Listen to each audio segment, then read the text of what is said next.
The BBR Summer Scramble is back. We have our first game of pools today against Bope, one of my teammates in the John Jr. Draft League Civil War tournament that I have been sharing with you guys over the last couple of weeks. I'm super excited for today's battle. Bope has got a really interesting team, and I'm super excited to play him. If you are excited for today's Draft League battle, make sure to like the video and subscribe to the channel if you have not already. We are trying to hit 1,000 subscribers by the end of the year, and every subscription helps a ton along that journey. So talking about the matchup and what Bope is bringing, we're going to do a little bit of a quick team builder. Bope's team consists of Terra, Raging Bolt, Garchomp, Goldango, Primarina, Overquill, Ambipom, Moltres, and Avalugg. So this is free Terra preview, as I said in the draft analysis, so super important to keep a note of that. As you see, my Kingambit at the top right is a ground type. The type I'm really thinking he's going to focus in on is Poison. I think Poison's a great defensive type into something like the Sneasler. It's a little weak to something like the Latios. As you can see, we're bringing Soldu. Latios just provides really good calcs with the Draco Meteor specifically. That's kind of where I think he's going to go with a more defensive Terra type this week. Garchomp is pretty good in this matchup. I kind of have to force my Palossand to be really focused to deal with that, but then that gives him a lot of free turns for Primarina in this battle. But overall, I think Raging Bolt is the main threat in this matchup and the most difficult Pokemon for me to truly handle here. So we've got to deploy a lot of resources to deal with that Pokemon. For my side, Sneasler is just really powerful here. I've been talking a lot about how Sneasler is one of the most kind of obscene Pokemon with Dire Claw, and we're going to see that in today's battle. So quick run through of the team. Soldu, Latios, he's got no real switch into this Pokemon. Dropping Dracos is super powerful here, and if we chip the Primarina like I expect we will with stuff like the Scizor with random Scorching Sands from Palossand, and if we get up some spikes or a Stealth Rock early, it's going to take a lot of chip if it's not Boots, and then that puts it in range of a Thunderbolt if it tries to switch in on a Draco Meteor. And if Overquill's down, I can just start spamming Luster Purge, and then it's really at risk. So this Pokemon is just designed to just open up damage for the rest of my team, and that'll be for my win condition we get to in a second. We have a Sulfest Kingambit, very especially defensive Pokemon here. Terra Ground mainly for that Goldango. This is going to be kind of a lockdown Pokemon for Goldango. Ground's also a good type. It allows me to get Ground Terra Blast for something like the Overquill, for example, and as well as Raging Bolt pre-Terra. And then we have Stone Edge here. OG Albina Owen. Made sure I kept Stone Edge on this Pokemon. I was going to move it for Iron Head, just to have a little bit more to hit the Primarina. But he told me, keep Stone Edge. You need something for that Moltres, and I definitely agree. And we're running Defiant instead of the Supreme Overlord or whatever that ability is called, because he has Intimidate Overquill in the back. So need to be mindful of that. Sneasler here. We are running. Oh my God, I can't speak. Fling Big Nugget, because that's going to be a way to deal with the Goldango. Sword Stance, Dire Claw, Close Combat, the rest of the set. Very standard win condition Sneasler this week, abusing that Unburdened ability with Flang. Defensive Azumarill here, very standard. We have Lumberry to allow us to attack into that Moltres, because Bope can either Willow or we can get a Flame Body, so super important that we just slap that with a Liquidation and make sure we have protection against the burn. Play Rough, really powerful for the Garchomp.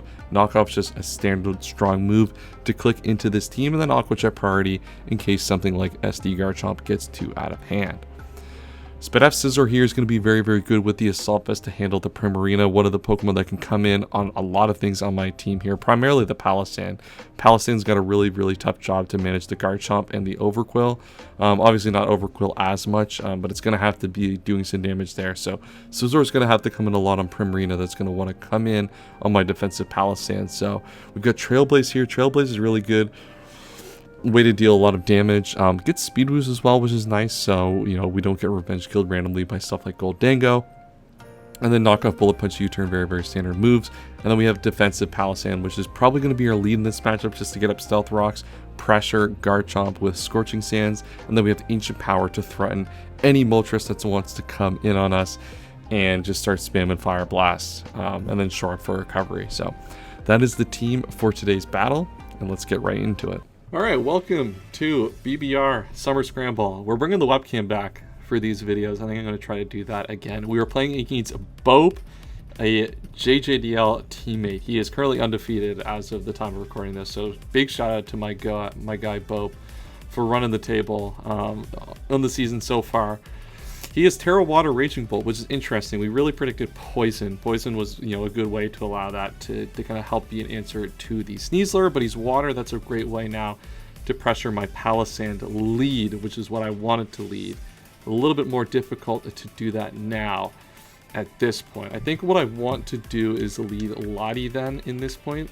If you lead, I guess that's not the best lead. I could lead, we're gonna lead Kingambit. We're gonna change the game plan up just a little bit.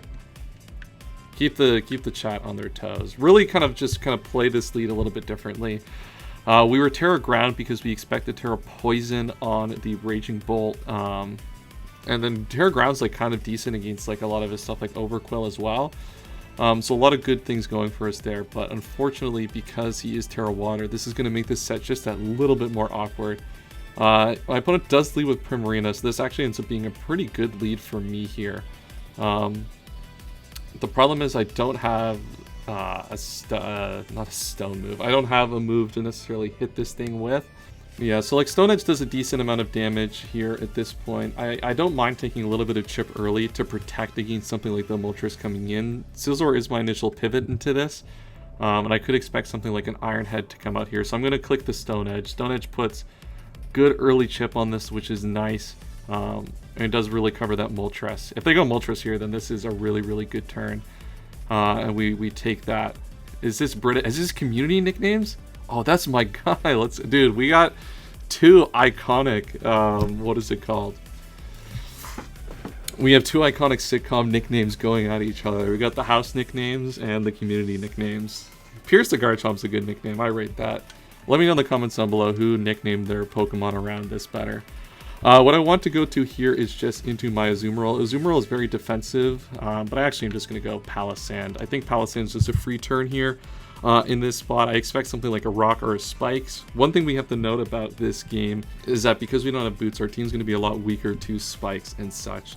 But early chip, not really indicative of much on the Garchomp just yet, but we're going to go into Palisand here. Hopefully just get our rocks up. They get their rocks up, and we're going to get our rocks up here as well. They could go into something like the Primarina here, and it would be maybe nice to get a burn on that with Scorching Sands, but I think Stealth Rock is just going to be a much higher value on this turn to go for. I don't see them going into something like Raging Bolt, for example, which would create a really powerful turn here. I kind of just see them going Primarina and going for like a flip turn. So we're just going to kind of stay in here and get our Stealth Rocks up and start to put some pressure on kind of his team like the Primarina. Getting rocks up against that is going to be nice because that opens up Stone Edge calcs. With the Kingambit as well. We are Assault Vest, so we can take a lot of hits from that Pokemon. Just gonna like to go for the Earthquake. I can take those all day and just get up my Stealth Rocks. I'm okay with that. I'm chilling with that all day. We don't mind that. And I can shore up back to full health at this point. You know, if they just want to Earthquake and try to play for crits, that's perfectly fine. Don't mind that. But you know, at this point, I don't mind getting back up to full HP, and just going from there. And now because they haven't switched with the rocks up, we get to start actually picking out their heavy duty boots that they have on this. So I think right here, they are going to withdraw. So let's see what they go into. Probably, yeah, they're just going to go into Primarina. So we get to learn if this is boots or not early on, which is nice. So not boots, that's good information to note. And we shore up back up to full HP. So super happy with that so far. The game's going well. To start, one of the things we needed for the Sneasler endgame was to get chip on the Garchomp. We got a little bit there in that kind of, you know, early turn, and hopefully the rocks are going to pick up even more for us. But we're going to go right into our Assault Vested Scizor just to take any hit that we expect that this Pokemon will go for. I'm really predicting something like a flip turn to just come out here. But they're just going to go for the Moonblast, just try to maximize damage. And that does 3 HP, so good for me on that turn. I really expect the flip turn to come out here. I think what I want to do is go for the knockoff. If they go into something like the Moltres, we risk a burn. That is unfortunate. But we either going to knock on this Pokemon, or we get to remove the heavy-duty boots from Moltres, which if I trade a burn for boots, I'm chilling. I'm good with that trade every single day. If something like that happens, they could go into the Garchomp as well. This is great chip on Garchomp, by the way. Just like this is actually starting to put it in range. This should be in range now of the Rough Skin, maybe Rocky Helmet we see here. Citrus Berry. Okay, this is definitely, I think, now in range of +2 Sneasler, which we definitely need. Let's take a look just at the calc quickly for that while we have some time here, just to make sure we know that calc. That could still be Tank Chomp, so we still have to be mindful of that. But after Rocks, I think we should start to be seeing that Pokemon in range. The question here is, do I want to go into this? I don't want to burn, to go into this and they like Poison Jab, I get Lumberied up or something ridiculous. Don't really want to mess with that just yet. I could see something like a Fire Blast could happen into the Palisand. That would be a really good turn here, but I kind of just expect a mid-ground EQ. I can't go Lottie yet. That's a really, really risky play. And after Rocks, like, this is still going to do a lot of damage. So 351. I'm in a good spot still here, though, and I don't mind shoring up at this point. These turn sequences are just going very, very well for me. So from here, I think I just shore up. I just keep my HP as high as possible. I could go for a Scorching Sands, but I want to be able to switch into Garchomp as much as possible in this game, just to keep this Pokemon low. One of the things I was really concerned about this game is like SD Garchomp actually really did a number against my team when Azumarill got chipped, but I mean, it's Draft League. It's really hard to get away from South Rock 3 attack Garchomp. It's kind of a team member, especially in a team like this, with so many other potential win condition type Pokemon. I could see Raging Bolt coming out here. Annie comes out here. That definitely can't be the Raging Bolt. That is the Moltres. All right, this is actually perfect. I get a chance to H-Empower this Moltres, which, hey, I'll take that every day of the week, actually. I'm going to lose a lot of HP on this. It means I have to use my Azumarill for the... I have to use my Azumarill on the, what's it called? The Garchomp, but that's so low now at this point. It's starting to get in range of what we need. So I'm just H-Empowering. Maybe they go for a Willow or something here. This is just going to do a lot of damage. Or they go for a U-turn. But we pick up information. They just go for the U-turn. Okay, perfect turn for me. I lose my knowledge of Hidden Power. But they start to get some Rocky Helmet chip, which is nice. We know that they're Boots now on this Moltres, which we obviously expected. That was kind of, I'd say, pretty obvious for the most part. But now they have to switch into this Ancient Power, which they probably go into Garchomp again just to eat this. They could expect it to be a Shadow Ball too. Interesting decision here, decision point from them in terms of what they want to go into. They just go into the Primarina here. So Primarina is going to take another round of Boots or Rocks damage. They're going to eat this Ancient Power, and that does 3 damage. Awesome. Very useless damage, but this is starting to get chipped as well, which is nice. So if this is Kebia Berry, for example, that's where the chip becomes relevant here, is if this Pokemon is Kebia Berry. So we know this has Moonblast. Flip Turn is obviously very, very powerful here, but once again, the only real use I have for this Assault Vest Scizor at this point is for the Primarina. I have a lot of tools for Goldango still, so I don't mind losing HP on this. And we're starting to open up that chip we need for a Sneasler Fling Big Nugget endgame. It's starting to look pretty nice here. The only thing we need chip on more is Raging Bolt, which we don't have that chip yet. Let me see, what is the Raging Bolt chip that we need this game? Overquill comes in, okay. Ooh, Jeff. Jeff is pretty much... I can see Jeff being Overquill. I see that. These nicknames are pretty good so far. So max HP, Close Combat at +2 is going to deal a lot of damage. Thunderclap is going to deal about 60% from Modest. Right here, I don't expect a lot to really go wrong if I just U-turn. U-turn gives me an advantageous turn, depending on what I go into. I could go into Palisand. I don't want to yet, but I'm just going to U-turn here, just to kind of allow me to make a more informed decision on the following turn, because I could knock off here, but if they stay in and they crunch and like somehow manage to 2-hit KO me, then that's not really making me much progress either. And I would like to save this for Bullet Punch in the back, though I don't think the Bullet Punch is actually going to come into play at all this game, given how it's played out. So I'd like them to maybe give me an initiative on the U-turn. They go for the crunch. So 172, yeah, that's a lot of damage. And I get a free slow U-turn off on this thing. How much did that do? I'd like to see if that gives me any sort of indication on what type of Overquill we're looking at here. Oh my god, wow, this looks to just be defensive Overquill, actually. Okay. So because it's defensive Overquill, I'm just going to go into my Palisand here. I'm okay to just go into this get a Scorching Sands off. It could very well be, you know, obviously this is not maybe the best thing in the world because obviously they're just revealing Crunch, and I'm gonna have to take a lot of Crunch damage here to maintain this. But they look to be very defensive, and then I can trade for Scorching Sands here, which is nice on this Pokemon. So, you know, opening up this is going to be really nice for this Sneasler endgame that I'm looking for here. They could obviously somehow have, they could like Rain Dance here and be Swift Swim, Rain Dance nonsense. I don't think that's a possibility here, honestly. I mean, it's a possibility, but they risk a burn going for that type of play. I have Bullet Punch available in the back. I have a lot of things that could still go right for me here. I could see them go Moltres, but they know that I'm willing to stay in an Ancient Power, so that's not really a productive turn for them either. I'm going to eat this Crunch every day of the week. And then after Rocky and some Scorching Sands damage, oh, this is just Citrus Berry? Okay, I think I should still kill through Citrus. Oh, no, I don't kill. I kill offensive, but I'm not going to kill this set, probably. Perfect. Okay, so I get if I get a burn on him. No, I'm not like Owen. I don't get the burns when I need them. Unbelievable. Yeah, I think I probably at that. You know, if I would have shored up, that would have been nice. So I guess at this point, I'm kind of relegated to trading this Pokemon for Overquill, which I think is a fine trade at this point, to be honest. If I look at kind of how this game is going, you know, we want to simplify the end game for Sneasler. This simplifies the end game. This could have been a random choice scarf. We obviously know that that's not the case anymore. I could also go into a Azumarill on the Crunch, though. I think they could also just Poison move to get around that. I'm gonna shore up here. I'm gonna allow them to make a misplay here. They go for the taunt. Interesting. Well, they got me here. Shit. Okay, I did not expect that.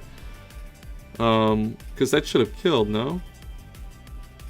Well, if I went to a Azumarill, then I would have got that. Interesting. Okay, I guess I should have just attacked. Though I think this has a decent chance of being dead to Garchomp anyway. Frig. At this point, are they gonna I don't think they can Poison move. I'm actually at much higher HP than I initially thought I was at. So I'm just gonna go into... Azumarill is a little bit of a high risk. I could just go sack off my Scizor here at this point. I could just sack this off. I think I'm gonna, you know, to stick with my guns and sack this Pokemon off at this point. Oh, I live on 1. Let's go. All right, well, hey, we take that. That's a kill for Palossand, by the way. That's a kill for Palossand.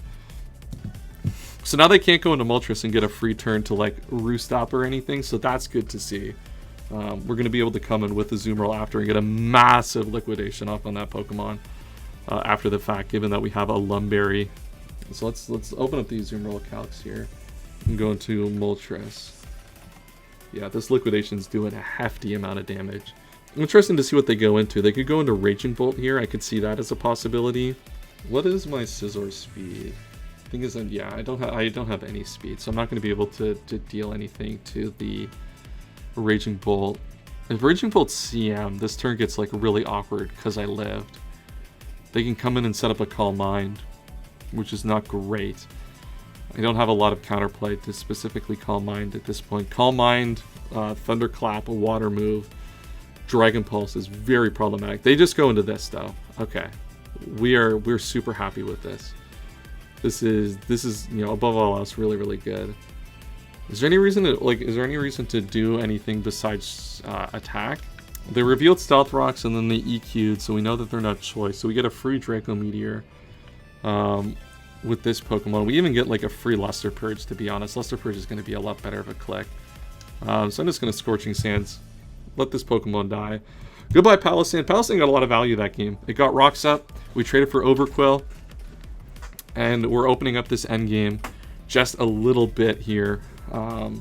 Question is if I go into Lottie, are they willing to stay in on the Draco? Thing is, I think the Primarina's at so low HP at this point. Let me do some calcs against Tank Chomp, because that looks to be Tank Chomp, and I want to make sure that Garchomp kills through Habanberry. Oh, it should kill Tank Chomp through Habanberry at this point. Given that I'm sold this, I'm just going to go into Lottie, drop a Draco here. If they go into Primarina, we just Thunderbolt that Pokemon after the fact, given the HP we expect it to be at. If they go into something like Goldango, then we have a really good turn into our Kingambit coming up here. One thing we also want to keep this Pokemon for is a Raging Bolt. This is one of our best ways to get chip on that Raging Bolt as well, which is super important here. They could play to me missing Draco. I don't think that's a possibility at this point. I think their play is always just to go to Primarina here. But given that I still have Scizor in the back, I'm okay with just Dracoing and trying to cover a potential, potential option where they stay in or go something completely different here. Oh, they stay in. Wow, I was not expecting that. Hey, I'll take that. This, what could lead... I kind of thought the last turn would have been a good turn for Calm Mind Raging Bolt. So, you mean that kind of makes me believe this could be Calm Mind Raging Bolt angle? But I feel they would have done that last time. So, I'm okay with this right now, actually. Like, this is still okay. We're still in a decent spot in this battle, I think. Picking up the Garchomp early. It could be offensive Goldango, that's a possibility. If they are offensive Goldango, I'm going to have to go Scizor first to protect against aggressive Focus Blast onto Kingambit, I think. I think that's got to be my play there. Because they can get to +2, but then I can go for a... I can Terra and then Terra Blast Ground. And then the Stone Edge is very threatening into that Moltres. But I have plenty of outs, of ways to play still here. So I don't think this is Calm Mind Raging Bolt. So, given that they haven't gone into it and just tear it immediately and gone for it. Shout out Abed, what is this? Abed is the Raging Bolt. Okay, so they go into it now. It could still very well be that set. That's at all a possibility. Booster, special attack. It could be Calm Mind Booster, special attack. This could be a problem. This could be danger really quickly. The fact that they're Terra Water actually makes this super, super problematic in this battle. I have to preserve this because this is a good way to get damage after the fact because I can live Thunderclap. If they go... Okay, so let me do the Raging Bolt calc. Calm Mind, if they water... Draco, I think I have to... I think what I do is sack this Pokemon. If I sack this, if I sack my Scizor here, I can go back into Lottie, and I can drop a Draco on this Pokemon.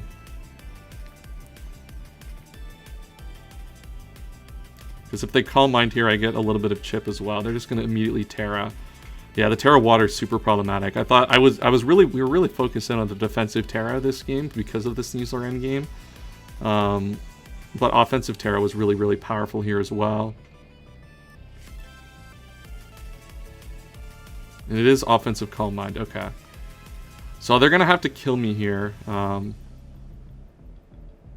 going to have to kill me. I'm just going to go for the Bullet Punch in case they don't have Thunderclap. That gives me good information if they don't have Thunderclap here. So I'm just going to Bullet Punch. This should put it in range, give me, just give me a little bit more in range of, yeah, this Bullet Punch gives me rocks. This gives me like 23%.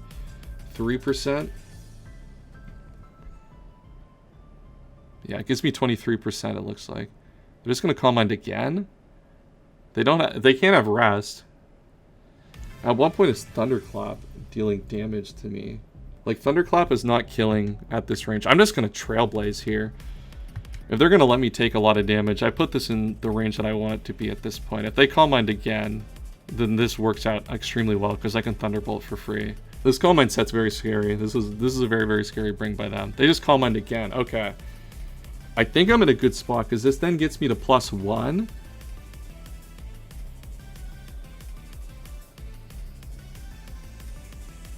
I should kill another. Do they just not have the move for the Thunderclap? Because this is +2.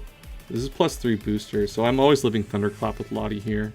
I'm just gonna Trailblaze again. If they don't have Thunderclap, they don't have Thunderclap. Okay. We can go into Lottie here and Thunderbolt now. Yeah, we always go Latios and Thunderbolt here. We always live this every time.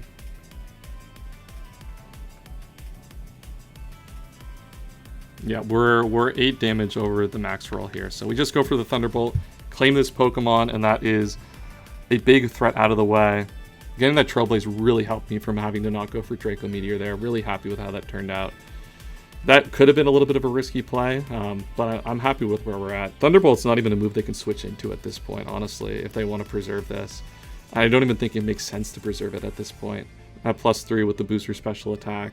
Oh, this thing has fucking got... Oh my god, I didn't even think. This thing is plus special defense. I don't even know what I'm doing here at this point.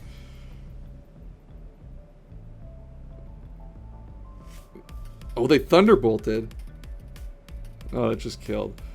Dude, I don't know why I didn't Draco. Wow. Draco might have actually had a chance to kill there. I don't know why I didn't think about... Alright, does Azumarill kill? It's got the fucking... What's it called? No, it doesn't. Sucker Punch. Sucker Punch kills here, and I have Terra Ground to protect against that. So I guess we have to get into a little bit of a mind game here. Wow, I can't believe I didn't think to Draco there. Oh. I completely forgot about the plus special defense. That's such an embarrassing throw on my part.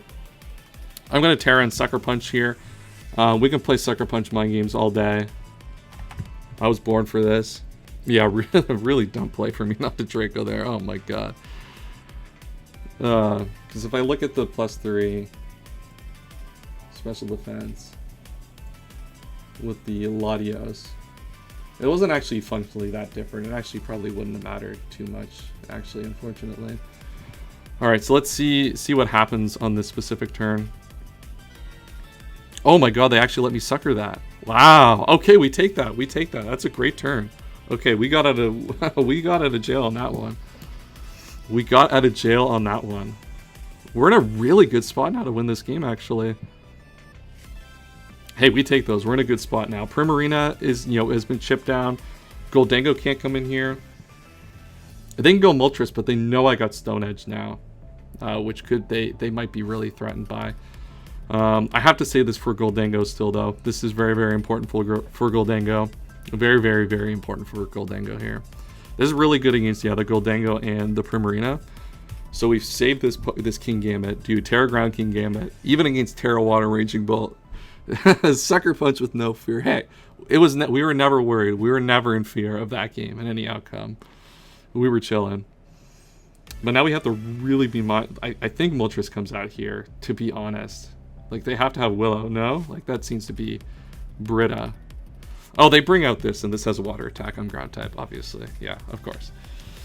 This is a very logical next step in the play pattern. But we just go into Azumarill and have a really, really good turn here with Azumarill. Once again, the what's it called? The Sneasel is looking really good here, too, because I can Sword Stance on... Can I Sword Stance on Goldango? Alright, so we get the switch out. I can, in theory, actually do it. Sword Stance on Goldango and Fling on it. Okay, we get the Surf. That's fine, we take that every time. I'm just going to go for the knockoff here. I could go for the Play Rough. I really just want to... I kind of think that they're going to switch, and they either go into Moltres or Goldango here. And if they go into Moltres and take a knockoff, and I get burned, I have the Lumberry. So I think I'm good with any turn here where I get a knockoff.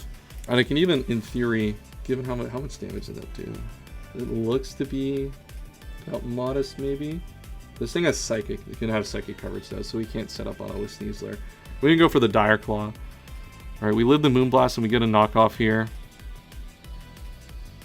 This should remove a Kebia Berry, I imagine. Assault Vest, okay. I mean, we could save this, but I think our game plan is just to go for the end game with the Sneasler here. I think I have to, yeah, let me take this time to think about my play with Sneasler. So Sneasler gives me a potential 50-50. They can play around Fling Big Nugget.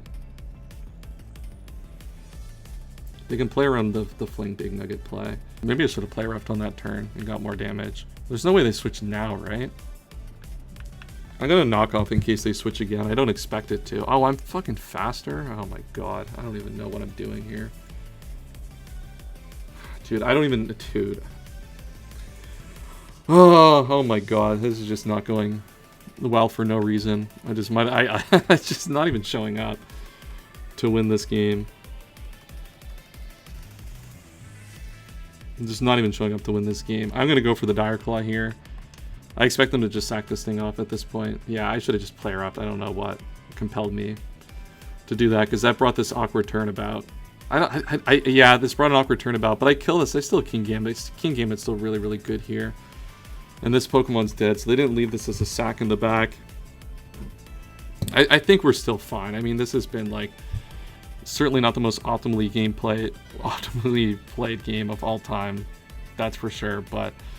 I think we still have good outs here. Because we still, like, we have the... What is it called? Kingambit's still really good until Goldango here because I'm in the ground type. Let's see what they go into. Let's see. What do you choose to go into? Troy. In comes this. What item are you? Are you Colbur? Do I throw in my big nugget here? I'm gonna throw in my big nugget here, I think. If I deal a lot of damage to this, then I can go into my what's it called? I'm just gonna fling here, see if they play into it. They don't play around it. Perfect. That's huge. That's gonna deal. That's almost dead. Jeez, it's still alive. Make it rain. Very, very powerful. I'm gonna live. Oh, I'm gonna die. Is that a crit or modest? Modest. All right, I think we're still perfectly fine here because we get to go for the Kowtow Cleave. I'm really glad I didn't go for some crazy sword stance play there. I think this is gonna come down to some like kind of not insane turns, but some like little bit of weird turns against the Moltres. I'm going to go for the Kowtow Cleave on this turn. They can go into Moltres, of course, but I think they probably just sack that off, or they try to go for the Recover, preventing a Sucker Punch. I could go for Terra Ground, but I'm just going to go for the Kowtow here. Even though that risks a potential burn on the switch in, it does a lot of damage, and if I don't get the burn, then I'm okay. Then this game is looking very, very solid here at this point. So yeah, this was not, on my side, the most optimally gameplayed I've ever had. I would have been able to get, potential... Oh, and they're just going to recover. Nice, and I get a Kowtow here. So that works perfect for me here. It's going to deal a lot of damage here to that Goldango. Goodbye, Goldango. Trying to catch my Sucker Punch. And now versus Moltres, because I have the Stone Edge, I think this is a fairly free endgame. I think this is a fairly free endgame for me at this point, considering that the fact that they've already taken some chip. They can miss the Willow here, of course, and then Roost, I can just Terra Blast ground on the Roost turn. So we still we can still miss. There's still some potential for this game to go horribly wrong. We can still crit here. Like there's a lot of random things that can happen in this last sequence here that can change a lot. They just go for the Flamethrower immediately.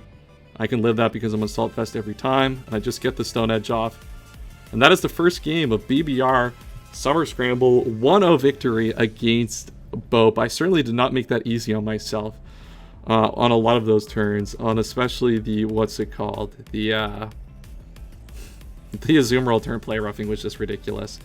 But I think I played around the Raging Bolt well enough. I think Draco actually didn't have a chance to kill there, so I think Thunderbolt to guarantee the damage and to go into the Kingambit was the right play there. It turned out being at the end, and then some close calls at the end. But Fling Big Nugget, putting in the work to get that chip on Goldango to put Kingambit into position to win the game. And that is game number 1. The next game of BBR Scramble is going to be against Quinn. And then Kaz is going to be the last one. So thank you everyone for watching today's video. Like, comment, subscribe, do all that fun stuff. And we will see you all next time.